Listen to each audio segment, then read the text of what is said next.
चलो कहानी कहते हैं। बहुत दिन हुए घर में बैठे बैठे, बदन के सारे पुर्जे लगते हैं कुछ ऐंठे ऐंठे। चलो कहानी कहते हैं। बंद है गांव की गलियों में, घर के बरामदों में खेलना, हंसी हंसी में एक दूसरे को ठेलना, कभी सहेली से झूठ मूठ रूठ जाना, कभी उसी सहेली को बार बार मनाना। कंचे गिट्टे छुपा छुपी हर खेल बंद है। आसमान में जो हवा चलती थी ना, वो भी कुछ मंद है। घर से बाहर निकलना मना है। सुना है कोई वायरस है जो हवा में तना है। उसे हराना ही है तो घर बैठकर अजब गजब कहानियों की माला पिरोते हैं। चलो कहानी कहते हैं। कहानी ऐसी जो तूने माँ से सुनी हो, मुझे दादी ने सुनाई हो। कहानी ऐसी जो तूने माँ से सुनी हो तो मुझे दादी ने सुनाई हो। कहानी ऐसी जिसमें तेरी और मेरी ज़िंदगी समाई हो। चलो कहानी कहते हैं। बहुत दिन हुए घर में बैठे बैठे, बदन के सारे पुर्जे लगते हैं कुछ ऐंठे ऐंठे। चलो कहानी कहते हैं। नमस्कार, मेरा नाम दीपाली डावर है। मैं मध्य प्रदेश के खरगोन जिले में से हूँ। आज मैं आपको एक कहानी सुनाने जा रही हूँ। कहानी का शीर्षक सीमा की समझदारी। सीमा नाम की एक लड़की थी। उसका एक भाई था। उसका एक नाम अरुण था। वह स्कूल में पढ़ता था।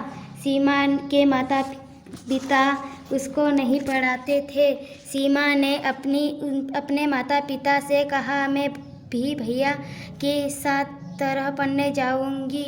उसके माता पिता ने कहा कि एक लड़की होकर तुम्हें पढ़ने की कोई ज़रूरत नहीं है, तुम घर के काम करो और भाई के पढ़ने दो।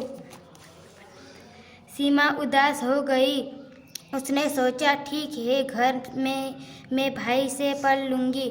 अरुण ने सीमा की बात मान ली। वह अपने विद्यालय में जो पढ़ता था, घर आकर सीमा को भी पढ़ा देता था। इस तरह सीमा थोड़ा बहुत पढ़ना लिखना सीख गई। एक दिन सीमा अपनी माँ के साथ बाजार गई। वहाँ दुकानदार ने माँ से पैसे लेते समय गलत हिसाब जोड़कर ज़्यादा पैसे ले लिए। सीमा ने कहा, तुमने ज़्यादा पैसे ले लिए हैं। दुकानदार ने पूछा, कैसे? सीमा ने हिसाब करके जोड़कर बताया। यह देखकर दुकानदार बहुत शर्मिंदा हुआ। उसने कहा, बिटिया तुम बहुत होशियार हो, मेरी गलती निकाल दी। माँ भी सीमा की होशियारी देखकर खुश थी।